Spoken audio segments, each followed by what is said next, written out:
Hey, everybody, and welcome to a conversation with Movie Lovers Unite, specifically John DiGregorio. Did I Yeah, say you that actually right? got it right, man. Thank you. Oh, wow. Well, that was a lucky shot. I could have gone anywhere with that. So, You did really but, good. I'm proud of you, man. well, you got it. Well, it's kind of one of those. You have a lot of syllables in your name. So, Imagine trying to spell it DiGregorio. in. Well, imagine trying to spell this. I spell my last name in grade school. That's Oh, just my one of gosh. those. Yeah, I could play Wheel of Fortune with it and maybe spell something different. Yeah, because you got two I's, two O's, an E. I mean, all you're missing is a U and a Y. You got them Right. all in there. So yeah, you got all the vowels. So Wheel of Fortune. There you go. Right. So actually, I met John on KJ and A podcast one night, just out of happenstance, and then we did Fright Night and and Dune. Yeah. And so, yeah, but I wanted to talk to you. So basically, I just talked to folks about what they're doing. So how how did you come up with Movie Lovers Unite? So it started off like as a Facebook page, and my thing is this: I'm not big on Facebook groups. I hate Facebook groups. I hate trying to be an admin on a group. I had people try to get me to be admins. I'm like, look, I'm not an admin. Put me on a Mm-hmm. page. I'm good to go. I'd rather go ahead and ban someone, and I can just select the person and be done, versus having to go through a bunch of members. Mm-hmm. But how the page came about was this: I got tired of seeing like fake movie news, Oh, and okay. if you remember Movie Pilot back in the day, Mm-hmm. I got tired of seeing fake news and stuff like that when it came down to uh, sites like Movie Pilot, and we got this covered. But we got this covered came out like later on. But I got tired of that, so I'm like, you know what? I want to go on ahead and create a page where people can feel welcomed. Not only feel welcome, but be able to talk about their favorite movies just as I talk about my favorite movies, and they have a safe place to do it without being judged. Because all movies are subjective. What Mm-hmm. I might like, you may not like, or there might be certain things that you liked and I didn't like, and you can't measure film physically or anything like that. It's just something that cannot be measured.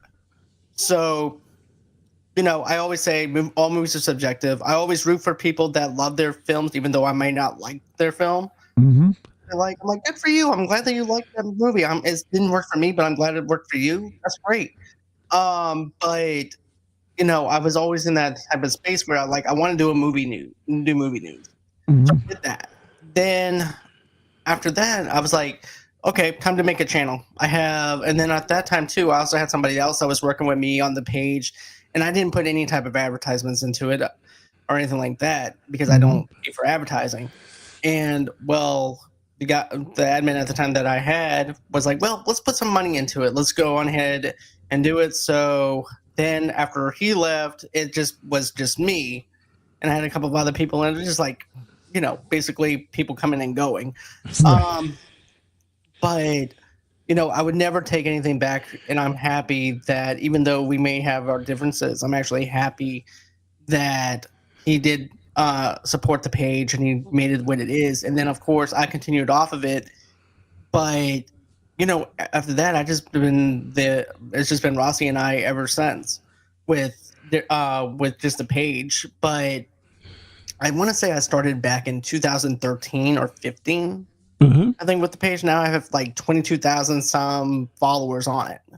Wow, that's a So lot. it's done good. And everybody was telling me, "Oh, you cannot do a movie page because like movie taste and stuff like that is different for everybody." I said, "Yes, but if you do it right in the right kind of context, it can work." I said, Mm-hmm. "I can do movie memes. I can do memes from different movie quotes, stuff like that. I Mm-hmm. can make the algorithm work." And so that's what I did. Um, then one of my friends was like, "Well, you need to make a YouTube channel." So I was like, "Okay, now it's time to make a YouTube channel." So in 2000 and yeah, I want to say 2013 though, I started watching AMC Movie Talk, and I was trying to Uh-huh. learn the lingo, learn the business side of it. So I discovered John Campia, AMC Movie Talk, started watching them, watching how they do things as far as stuff goes. And then I decided, okay, it's time. So I went on ahead, made the YouTube channel. Then YouTube changed their ways of doing things. You know that. You have to have at least 1,000 followers at that time in order to go Right. live. Mm-hmm. And I was using Google Hangouts to go Oh, live. right. Yeah. Uh-huh. So think of it like this. So I'm like, okay, so now I can't go live anymore. And it would take me 3 to 4 hours just to upload one video because my internet speed was so crap because I lived down in this. Here's the thing. I don't live out in the city area at that time. And so I had the most crappiest internet from AT&T. So you were on DSL then back then? Yes. Yeah. And so I decided not to worry about trying to do a movie show anymore. Then my friend D comes up to me and goes, have you ever thought about doing a podcast? This is like in 2019. Okay. So it evolved into being several different things. And I also had another co-host named Charlie and stuff like that. We had our differences and stuff. And then Rusty and I was like, look, it's always been you and I doing this together. Let's just make it just you and I doing it. I'm like, okay, it works. But D was like, well, have you ever tried doing that? Have you ever tried doing a podcast? So 2019, I started the podcast, and it was on my cell phone. And you remember Anchor, right? Oh yeah, Anchor. Yeah, they got bought out by Spotify now, but yeah. Right. So then I was like, okay, so I got Anchor. I'm using Anchor. I'm using it on my cell phone. And if you listen to like earlier episodes, you can hear crickets outside. You can hear different things because I'm doing the shows in my car. Right. And, okay. Like in the summertime and 100-degree weather in the South. Yeah. I'm going like through 3 or 4 bottles of water in my car because it's like the most you don't have place. the air conditioner on, I'm guessing, because it's too noisy. Yeah. Exactly. So that's even terrible. In the evening time, I'm doing an hour-long show in my car in the evening time, and you can actually hear the crickets and stuff like that. I was like, I like the sound effects. I'm like, that's not sound effects. That's actually crickets in the background. They're like, oh, that felt really relaxing. I'm like, well, I'm glad it did, but that wasn't intentional, but I'm glad that you enjoyed it. So then I finally managed to be able to save up enough for a computer, got me a mic, got me stuff set up, but also, too, at that time when I was doing just the audio stuff, I didn't know how to edit. I didn't know how to do any of that. So I was just uploading episodes and stuff like that. And I was doing podcasting for about a year for the audio. And I'm eating lunch one day, right? So while I'm eating lunch, I had someone message me. I'm looking in my spam folder at lunch. And I happened to see a publicist from Netflix. Oh, cool. I'm like, what? So I'm like, this has to not be real. So I ended up, I messaged her. She goes, yeah, we would like to actually do something for Martin Luther King Day. Want you to do a trailer reaction to a movie that we're releasing on that day. I'm like, okay, perfect. I'll do a reaction to it. And that's when I did that. And then I started networking with her more.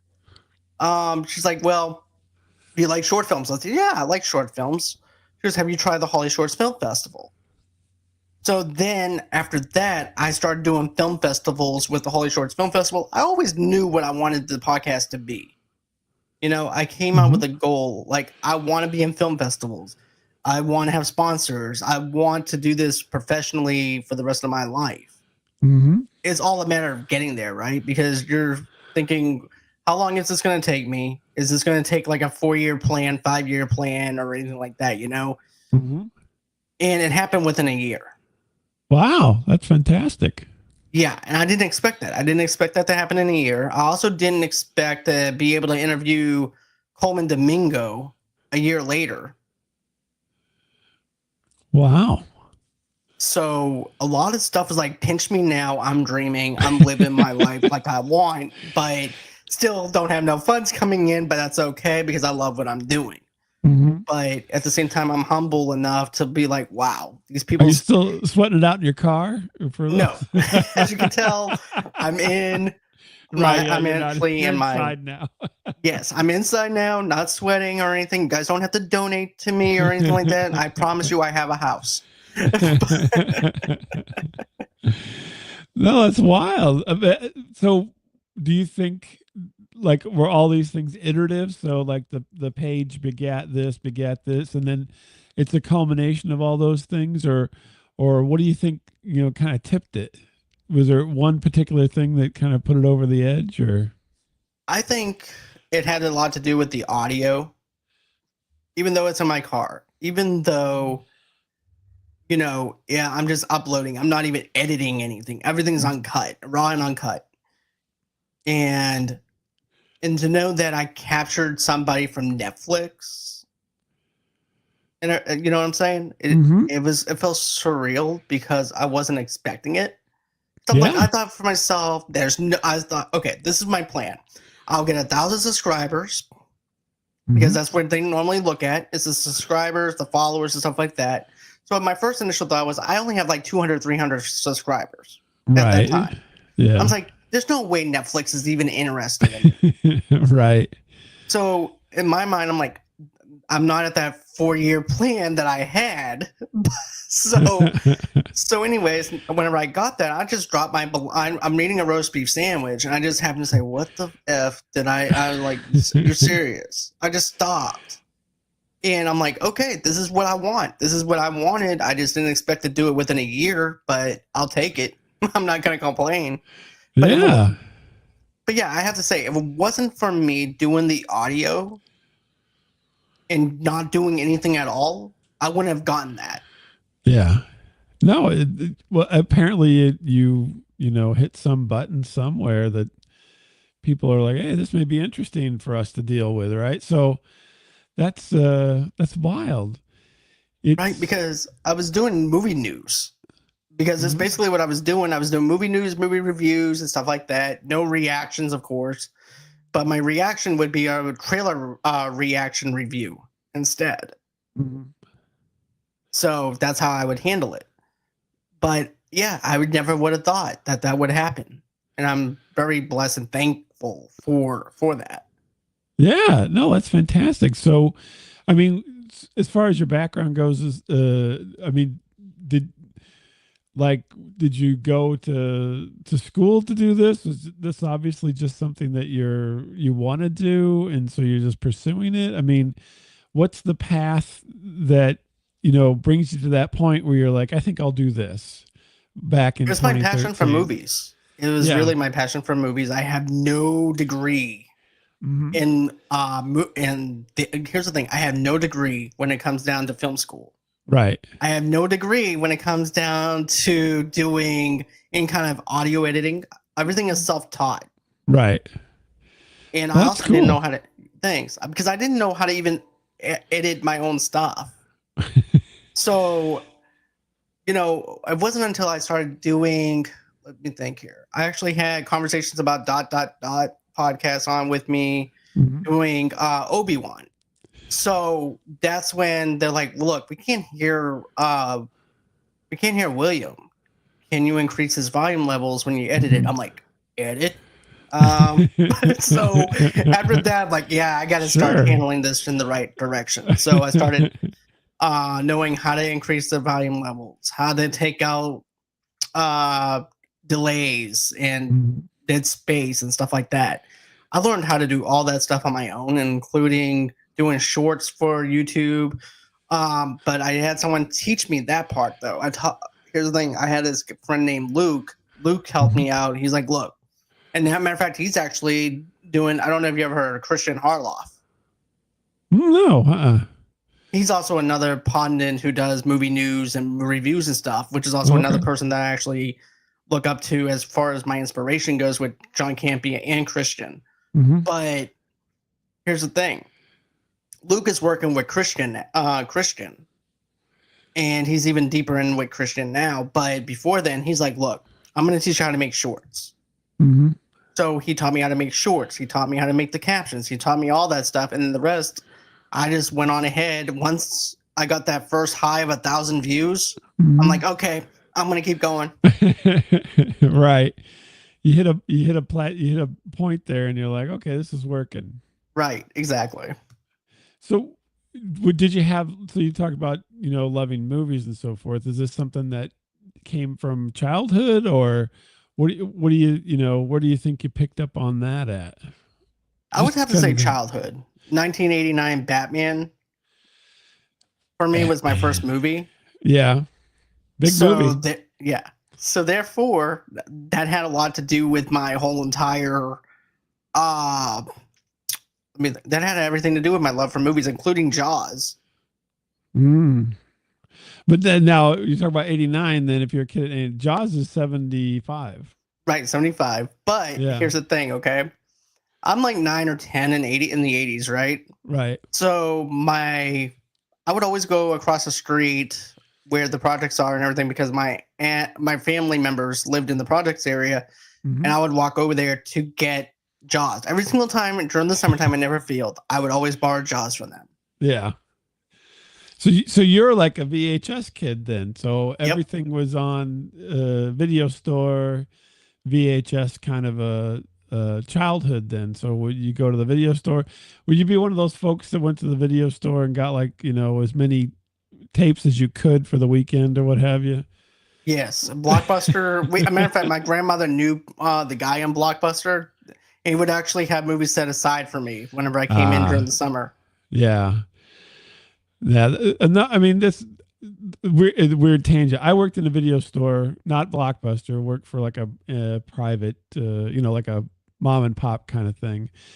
And I mean, that was kind of, those were the days, right? With as far as media goes, it was the gateway for home media, right? So now we got Right. streaming where everything's there, but before that you had to wait, and then you went in, and it was just rows and rows of movies, and you would go at where I worked at, you had to get a tag. You didn't even actually take the movie off the shelf. It was just a tag, and you take your tag up and get your movie. And Yep, I mean, that was I've been big into those doings. stores before. Yeah, yeah. I mean, that's old school, but not Blockbuster. Blockbuster put them all on the shelf, but I mean, that was everybody's initiation at that time into accessible movies, right? You didn't have, before, you had to go to the theater. I mean, I suppose you could talk about 16 millimeter prints or something, but nobody really did that. Not many people. That's interesting. So that was your formative years were basically in those times when, because when Batman came out on video, oh my gosh, I remember even where I worked at, it was just a wall full of Batman, you know. I remember uh, the billboard thing that they had, like for Batman just standing up for the VHS tapes. hmm I yeah. remember that as well. And then also too in the movie theater, they actually had a comic book based off of the movie itself. Oh yeah, yeah. I mean, the So tie-ins were just crazy for that movie. it really was. That was a great time for cinema if you think about it, when they sold merch to the movie Mhm. that you're seeing. So when you come out, you're wanting that comic book or you're wanting some type of merch that represents what you've seen. It was an Right. event to go to a movie theater, to go see something. Right. Oh yeah. And that when I remember going to see that movie, and I think I went on. It had to be the opening weekend at like 7 o'clock or something. It was packed, an absolute packed theater. I mean, there was hardly any place to sit. I mean, Oh I yeah. I, I haven't experienced that for a decade, maybe or I more. experienced that for the very first Avengers movie. Hmm. And I felt bad for my poor friend Kevin because my friend Brandon and I were here's the thing, at 12 o'clock midnight showing, and we're driving Yeah. 45 minutes to go see this movie. My friend Kevin is already in the theater holding seats. I'm like, dude, you need He's to just hold seats for us. he's trying to hold seats. Right. Just, dude, I don't know These are how much taken. longer I These are can do taken. this. That's wild. So then, but I mean, that's interesting. So that's kind of the formative nature thing. Was there like, was your like parents or your aunts or uncles or somebody like really into it? So then that way, well, obviously you said you had to go get the Jaws tape from your aunt, right? Right. So they were kind of, feeding the passion in a way because they had that available for you. Right. But my mom took me to the majority of the movies I wanted to go see. Hmm. Like, if you So, notice in any of my movie reviews or whatever, I always mention my mom and I in the nostalgic part of the episodes. I'll be like, yeah, I remember my mom taking me to go see this or that. So mhm. that when I was young, when I was like in '95 and stuff like that, my mom and I did a lot. She took me to a lot of movies I wanted to see, and I made her go sit through some horrible movies. And I apologized over and over again that probably traumatized her and probably wants to go see a psychiatrist. But and then everybody was mind blowing because she let me go see Bad Boys at age 10. She let me go see Seven at age 10. 7. Oh my god. Which, dude, I think that was just payback for me making her suffer through all those movies. So she wants to traumatize me. But yeah, she was just surprised I sat although there. although I mean, if this is your interest, right? I mean, this is your as a kid, this is your big interest. Well, I mean, obviously you don't want people to be traumatized, but why not? I mean, this is not like it's a exploitation movie. This is a big Hollywood movie. So, Seven it had some cachet at the time. And I'm Right. sure if you were tuned into that, you'd be like, I want to go see that because it is, above the fray, as it were, for that time period. So that makes some sense, right? Right. And Even though they're R-rated movie, but right. But here's the thing though. Like, there was just something my mom thought too. I'm gonna go talk about this one last thing about Seven, but Mhm. my mom probably didn't think I was gonna sit through this movie. She thought maybe I might be bored. It was a 9 o'clock showing, Mhm. so she was thinking, well, he'll be out like a light, and all I have to do is just carry his ass home. There But you go. She's hoping for you to conk out. right, nope, didn't work. But I would also have to say, like anything at that time, like Edward Scissorhands, and then there was The Crow. It was Oh, The very, Crow, yeah. and here's the thing, it was very weird. Like, I'm into like the gothic kind of setting and stuff like that at that time. I love Danny Elfman as a scorer. Never thought I would actually interview Richard Elfman, Mm-hmm. but it was just mind blowing of hearing the scores through Batman, and then hearing them through Edward Scissorhands, and then hearing it again through other stuff. And then, Mom was like, you want to see this gothic movie? Brandon Mm-hmm. Lee, you want to see this? Yeah. Okay. So we went to see that. We saw Edward Scissorhands. We also, get this, she wanted to go see Howard Stern's Private Parts. Right. I went and seen that with her. That's funny. Yeah, but I mean, So if you're like, if that's your thing, then why not? I mean, it's eventual. I'll put it that way. You know, right, especially in the age of video, you're going to see it. You were going to see it when it came out on video, no matter what. exactly. Yeah. Well, that was nice. I mean, that's very supportive of your interests there. That's fantastic. Thanks, man. Because seriously, I went from seeing movies with my mom to seeing movies with my brother-in-law as I got older, Mhm. to seeing movies now by myself or with my wife and stuff like that Mhm. too. So But now you said by yourself. So how do you like the go? Do you actually go to the movies by yourself at the theater?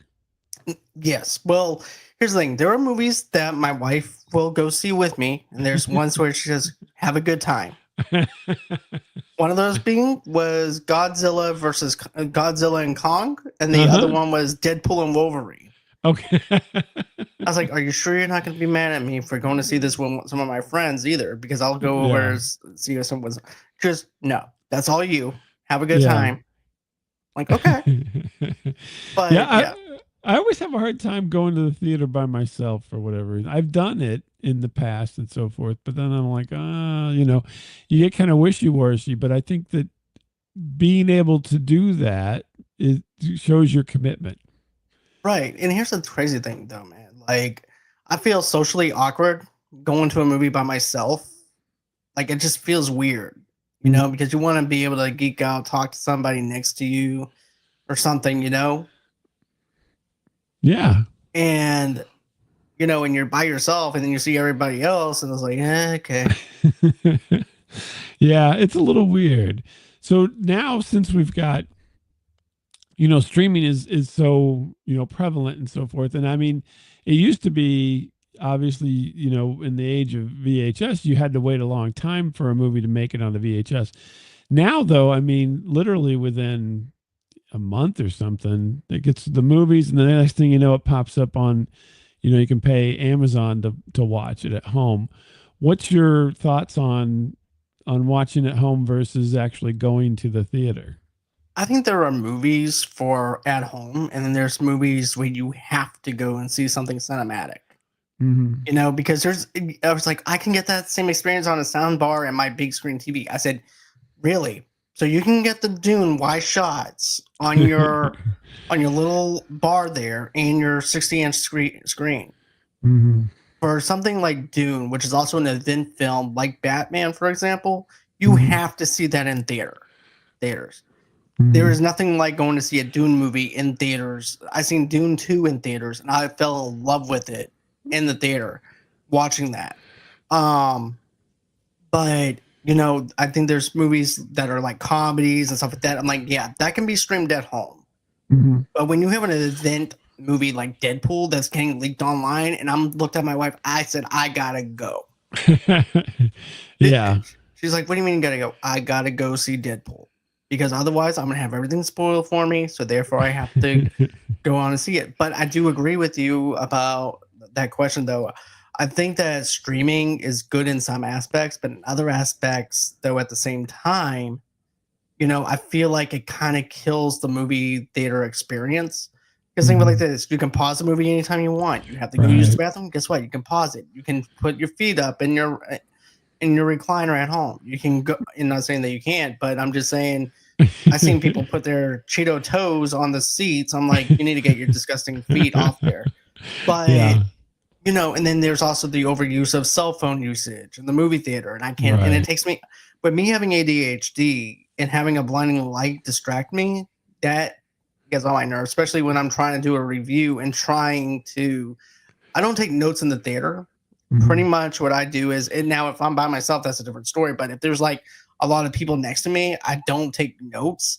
Hmm. I just basically talk about the things that stood out to me and that I remember, Hmm. and I go from there. But as far as taking notes in the theater, I don't do that because I try to be respectful to other people Hmm. in the theater. But I think that streaming can be good, but also can be bad though too, because it can also spoil you to the point where you're like, you know what, screw this. I might as well just stay home because there's $20 here for me to Right. go watch the same movie in theater, Hmm. and I don't have to spend $30 or $40 in gas. I don't have to spend money to eat out on.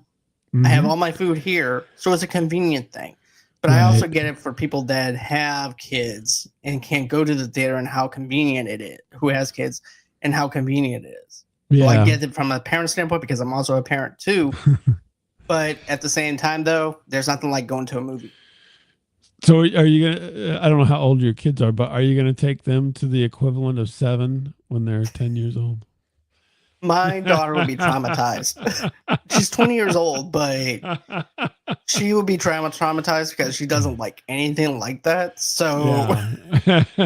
Well, if she did um, like it, I guess. right. Now, my 11-year-old, he's autistic and stuff, and I'm just waiting for him to have his own personality in a sense to where Hmm. he's going into a little bit of the pop culture kind of thing Yeah. to where I can take him to a theater and watch a movie or whatever. Because we tried going take him to go see the new Spider-Man at one time, and Hmm. it wasn't good. It Didn't wasn't work out. it didn't work out too well. But I'm Yeah. hoping as he gets older and everything, I can do more with him when it comes down to that. Well, it's But pretty noisy. I mean, movie theaters are, historically they attack your senses when you're. I mean, that's the whole point of it, right? Is to be to see these things that you cannot see in real life and have things happen that don't happen in real life, and then the sound is overpowering sometimes, and so yeah, I could see where that would be kind of tough if you're not into it. Exactly. Yeah. So the so what do you think things are going then? I mean, you've obviously had some good success and so forth. Do you have like plans for the future? Okay, so my goal is for this year is to do better on shorts because I'm also producing and directing Rossi's channel though to her YouTube channel and her audio podcast. Hmm. But my goals are to do a better job at being organized, Hmm. not only organized but also doing shorts more, doing clip outs, attaching shorts and also clip outs to long form content on YouTube, and also to book more guests on the show. But Hmm. as far as my goals for 2025, my thing is I want to make this my career, Hmm. and we have a Patreon and stuff like that. But I try to reformat it. I try to do different things with it, and nothing is hitting. And Hmm. so the intermission stuff that I used to do is now just going to be just putting it onto the audio podcast now. Hmm. So until I figure out what else I'm going to do, because I like to Yeah. evolve it, I like to change things. Um, but my other main thing is I want to book um more guests like Coleman Domingo and Richard Hmm. Elfman, and having those like I like having celebs on a little bit, but I also Sure. like. But here's the thing: I deal with a lot of indie films and short Hmm. films to the point where I'm like, I'll take that too. I'll take Yeah. anything just to help other people to get their voice out and their movies out there. Because I don't know if you've seen my latest interview with Jason Pitts for their film or anything. I had a 5 panel show on doing an Hmm. interview for that one. Cool. No, I haven't seen that. I'll be honest with you. So, But yeah, but the that's interesting. So it really is branching in a way. I mean, obviously, but not. But you're still kind of staying true to the roots of everything. exactly. Like I'll go outside my roots a little bit. Matter of fact, I actually ended up interviewing Matt Barnes, for example, an NBA player who had his documentary out on the Holly Shorts Film Festival. Hmm. So I got in touch with his publicist, and I'm not expecting anything. I'm like, hey, I would like to actually interview Matt for his documentary film. I'd like to also have a screener for it. Hmm. Next thing you know, they're like, yeah, absolutely. So they let me have it. They let me have they sent it over to me. Booking Matt was hard. Was probably Yeah. one of the hardest things to do, including Coleman. I felt like I was actually on a dating app with Coleman though, because of the fact that I felt like I was ghosted because publicists and stuff like that. It was like 2 or 3 months since I've Right. heard anything back. Next thing you know, it's like, hey, are you still interested in Coleman being on the interview? I said yes, because Coleman also was interested in coming on this thing anyways, because he was actually my first celebrity that followed me on Twitter. Oh, okay. So So in he's familiar then. Yeah. Right. And also too, whenever I was tweeting at him about his film, he liked it, he retweeted it, and then he's like, and then I was like, Mr. Coleman, I would like to interview you. He goes, yes, Mhm. absolutely. So he goes, reach out to my publicist. So I reach out to his publicist, and I don't hear anything for about 3 months. I'm like, okay, maybe this is not happening. Yeah. And then, you know, a couple months later, I wind up having him on. So, and I want to tell this to people that are listening. I'm like, just because you don't hear anything back doesn't mean it's not going to happen. It's just Hmm. certain people are busy, and just Right. because we keep to a schedule, and it's normalization for us to have a schedule, Hmm. especially when we work like a 9 to 5 job, right? Hmm. For them, they work 24/7 basically in a sense, and the publicist has to keep up with their schedule for them. So it's a lot harder for them to keep track of stuff. So I just tell people, hey, look, if you want to reach out to anybody that I network with, you're just gonna have to be patient with it. Right. And with Matt, he- I I was texting them back and forth, and I went outside my roots a little bit, like I said with sports. Hmm. Like, dude, I had a power slap actor on last year that was part of sports. I Hmm. also had, and also he was an actor. I always try to make sure that whoever I have on is also connected in with movies and also Hmm. an actor or whatever. So if that's what their passion is sports, I want to make sure that they're actually for my brand. Right. So get this. I actually had I had a tennis player that used to play in the Challenger circuit. He's also Hmm. a sports doctor, Oh, and he was in the okay. movie Challengers. Interesting. And so I had him on the show. We were talking about the Olympics. We were talking about different things. So I like the fact that I went a little bit outside my circle and outside my comfort zone a little bit, talk about something different that I don't normally do. Hmm. So that's what I try to push myself every year, is try to do something different and try to expand on it. Yeah. The interesting thing I think is celebrities and so forth are like contractors. A contractor, you get a hold of them and they're, yeah, I'll come over and fix whatever. And then you don't hear from them for a month because something else came up. And so, it's always like that, right? Because they're Right. basically going to they have to jump from thing to thing in order to keep everything rolling. They can't always just say, yeah, Friday, I'm all yours, because Friday maybe something else happens that they have to go do. So, yeah, it's Right, interesting. exactly. That's wild. Well, that's interesting. So, well, obviously I think you're doing great. I've watched from afar, and obviously, thank you for letting me be a part of your show a couple times. It was fantastic, and the it's interesting to me that you're so focused. I mean, so many people. Just be honest, a lot of people, this is very hobbyist, and so they're not as focused as you are. You obviously have a goal in mind, and you're working on ways to reach that goal. And if it means to learn something or do something different or try this or try that, you're obviously all in for it. So, kudos to you for Thank being you. so determined at pulling this all together. Thank you, man. It's I do appreciate it. Yeah, it doesn't happen. Everybody doesn't do it. Right. Uh, And I want to point this out though too, like with the intermission stuff. I don't know if you ever listened to any of those shows. mhm. Yeah. Yeah, I have a intermission. Yeah, I have listened to those. Yeah, a Okay. So couple of them, not basically, all of them, obviously, but right. Exactly. I have over. I have a big catalog. I'm Yeah. sorry. It just goes to show you I'm a workaholic. But with the intermission idea was like this. I was listening to another podcast. They had this other side show called Brunch. So I'm Hmm. like, you know what? That's an interesting idea.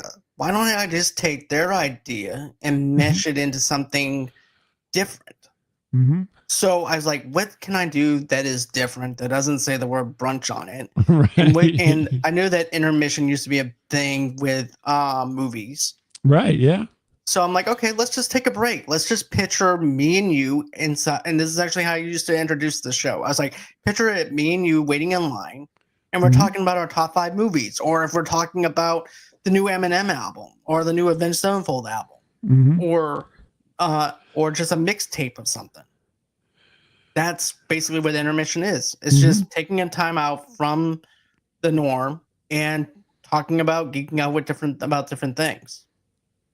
Yeah, that's good. That's cool. Thank you, man. The crazy thing is, the most played episode wasn't even a movie related episode last year. Oh, really? What was it? It was actually the Eminem Marshall Mathers LP. Oh, okay. So I'm like, Go figure. right, That's always the hard part. To me, this is the hardest part of all this. I mean, it's hard to obviously keep doing content and so forth, but one of the things is you see something like that happen, right? So you see this peak on this topic, and you're like, why? Why that topic? You know what I mean? Amongst all of this stuff that's going on, why did that, why was that gravitated to more than all this other, quality stuff that you would think would be a little more, uh, people would be more into? And it's constantly, I mean, obviously it's one of those, the mysteries of the world, I suppose, but, why that happens. And I know you can analyze it to, kingdom come, but do you, how do you deal with that? So you saw the peak on that, and then a lot of people would just be like, okay, now from now on, I'm just going to Eminem stuff. Because No, obviously that's the thing. that's not what I'm about. I'm not about music. I'm not like music lovers unite or music hip hop Right. lovers unite or anything. It was just one of those things where I did two Eminem review. Well, maybe three. I did three Eminem reviews because it was just Uh-huh. something that me and my guest felt like we needed to do. Mhm. And we didn't even have a clue that he was even coming out with a new album up until like later on. So we Yeah. did the Marshall Mathers LP. Then we followed up with the Slim Shady LP. Then after that, it was actually the death of Slim Shady. And after Mhm. that, we didn't do any more Eminem reviews. Oh, I was gonna say then you did 8 Mile. No, I'm just joking. No, but it might be tempting.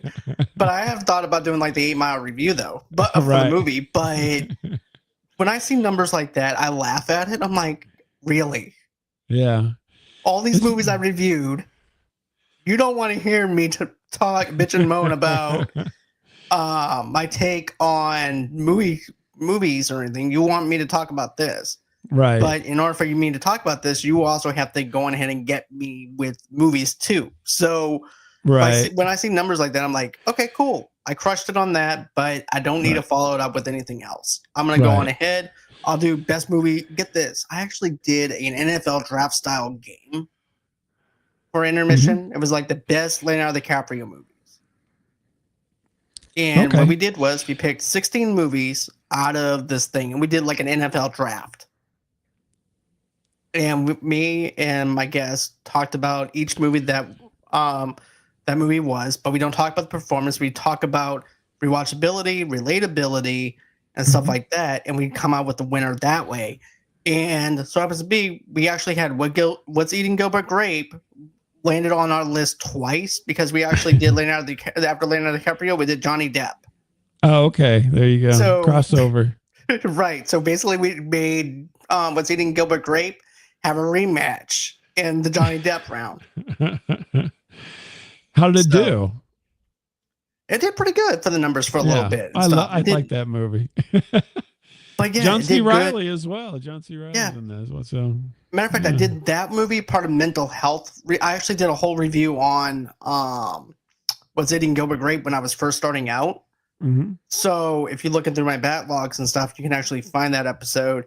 And I did a review on that. It was when I was doing Mental Health Month Oh, okay. and doing a mental health movies. I did One Flew Over the Cuckoo's Nest. I've Mm-hmm. done What's Eating Gilbert Grape. I've done a lot of these mental health topic movies that I thought was really good because I wanted at that time, and I still do. I wanted to actually be a salt of light for other people. Mm-hmm. So I was like, okay, I want to do something impactful. So I did like Mm-hmm. 4 movies on mental health. Yeah. Interesting. Well, everybody you see on the screen there, redcircle.com/shows/movie-lovers-unite. John DiGregorio, he loves movies and he always has, apparently. Yeah. And you can listen to him at Movie Lovers Unite. And then obviously, I guess you go, do you still host the Facebook group? Are you still doing all that work too? I still have a Facebook movie page on Facebook. Yeah. I still have So you can that. go I have there as well. Instagram. I got TikTok, which that's not going to be a thing anymore. But I still have everything. I still have it.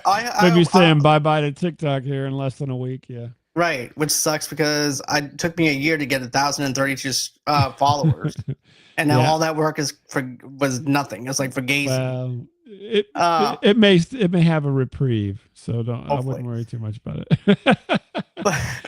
but yeah, man, I'm still keeping busy on my movie You're page. super busy. Oh my gosh, I scan through stuff on the different socials, and you always got stuff. Always got stuff, and I'm just like, man, this guy's just all over it. I can't keep up on my Well, side of things. Before we close out, because I know we're about to, but I want to mention this real quick Sure. too. Is if I feel like if I don't do a show, if I don't post something, I'm doing a disservice to my followers. I'm doing a disservice to my subscribers and a disservice to my listeners if I don't have something. Because there's a reason why they subscribe. There's a reason why they're there. It's like, like for example, I always use this analogy, right? let's say for instance you signed up for DirecTV and you only had a basic. Let's say you only have you have a channel. You may have Mhm. like 3 or 4 channels, but guess what? If there's nothing on them, then what's the point? Right. Right. So True. I want Right. so with me with that, I just feel like I need to do something instead of nothing. And I also have a thing saying if you're not growing, you're dying. So I have that need of wanting to do something. And it's never Well, for the sake of doing something. It's always for a reason. And I'm gonna keep doing this until it stops being fun. yeah. Well, fantastic. And everybody stop by and take a look. And I mean, you're crushing it Thank you, and getting it all done. And, thank you, man. A matter of fact, I just released a new episode called with Practical Magic. I did that with Fiction Fixation podcast. mhm. I did that review the other night, and that's out on the audio. I also got my Squid Game season 2 review that I'm dropping I soon. saw that. So Yeah. I saw you had a blurb about that today. I think I saw yeah, that. Yeah. so So, yeah. Have you finished all of Squid Game too, by the way? yeah, all of it is done. Here's Yeah. the funny thing though too, that you're gonna laugh your ass off on. The first season, I only reviewed the first 3 episodes, Oh, yeah. and it had like 246 downloads. Yeah. And Well, so yeah, season 2 was pretty good. season 2 was good. It started off kind of slow at first. Yeah. I'm like, should I become invested into this? I don't know if I want to do this. Then once you get it past episode 4, I'm like, okay, I'm sold. Yeah. No, it was they did it differently it wasn't just a rehash of the first season. That's the important thing. Exactly. It's not a rehash. We won't go into the spoilers or anything, No, but absolutely. check it That's what my out show's with for. yeah, that's right. Check it out with Movie Lovers Unite. John DiGregorio. Thank you so much for being here. And we'll be watching. All right. Thanks, Bob. I appreciate you having me on. I do appreciate it. Hold on a sec.